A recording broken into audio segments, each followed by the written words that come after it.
Sous l'enseignement du Saint-Esprit, nous devons être conduits très fidèlement.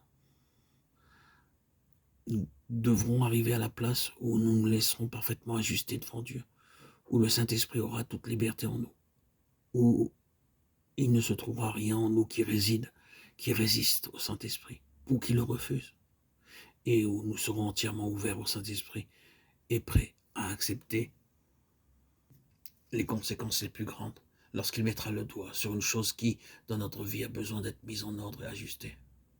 C'est pour ce but qu'il est là.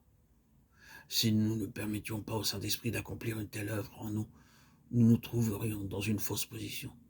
Et cela nous coûterait beaucoup, beaucoup trop cher, d'être dans une fausse position, alors même que ce ne serait que sur quelques points. C'est un monde faux que celui dans lequel nous vivons, un monde basé et édifié sur des mensonges. Toute la constitution de ce monde est mensonge, et c'est dans la nature même de l'homme, bien que des multitudes l'ignorent et se croient dans le vrai. L'on essaie d'édifier le monde sur une fausse fondation.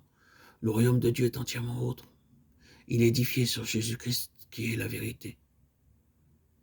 Nous mettons donc pour le moment l'accent sur la nécessité qui est la nôtre d'être dans une position vraie. Le besoin d'avoir des hommes et des femmes en lesquels a été forgée la vérité de Christ et qui sont résolus à marcher avec Dieu à tout prix.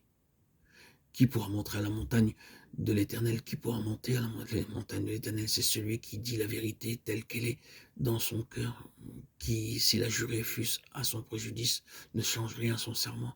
Psaume 24, 3, 15, 2 et 4. C'est-à-dire celui qui garde cette position de vérité alors même qu'elle lui coûterait très cher. Nous sommes influencés par toutes sortes de fausses considérations, influencés par ce que les autres penseront, diront, spécialement ceux de notre sphère religieuse, de notre tradition. Et ce sont là de fausses considérations et de fausses influences. Elles nient beaucoup d'hommes et de femmes et les empêchent de marcher tout droit avec Dieu dans le chemin de la lumière. Pour finir, le résultat sera une fausse position. Bien-aimés en Christ, frères et sœurs en Christ, bien-aimés, chers amis, auditeurs, auditrices, voulons-nous l'accepter si j'affirme qu'il n'y a point de vérité en nous?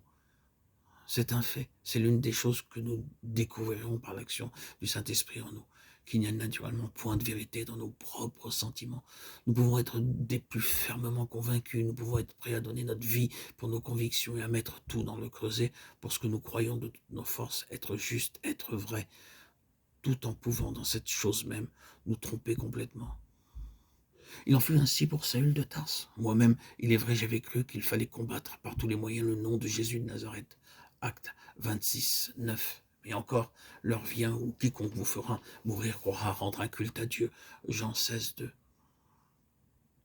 Si zélés pour leur conviction, c'est la volonté de Dieu. Oui, convaincus que telle est la volonté de Dieu.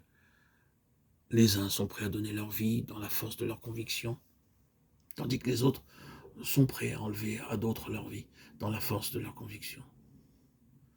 Jusqu'où nous pouvons aller dans la force de notre propre conviction, tout en nous trompant, en ayant absolument tort, en étant aussi complètement dans l'erreur que nous étions sincères.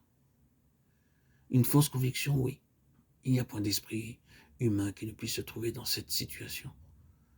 Les germes de cela sont dans la nature humaine, en chacun d'entre nous, dans nos sentiments quant à nos convictions, dans notre cœur quant à nos désirs. Nous pouvons penser que notre désir est parfaitement pur et droit, alors qu'il peut être parfaitement faux. Et il en est de même pour notre volonté. C'est exactement la même chose. En nous, de par notre nature, il n'y a point de vérité. Acceptez-vous cela?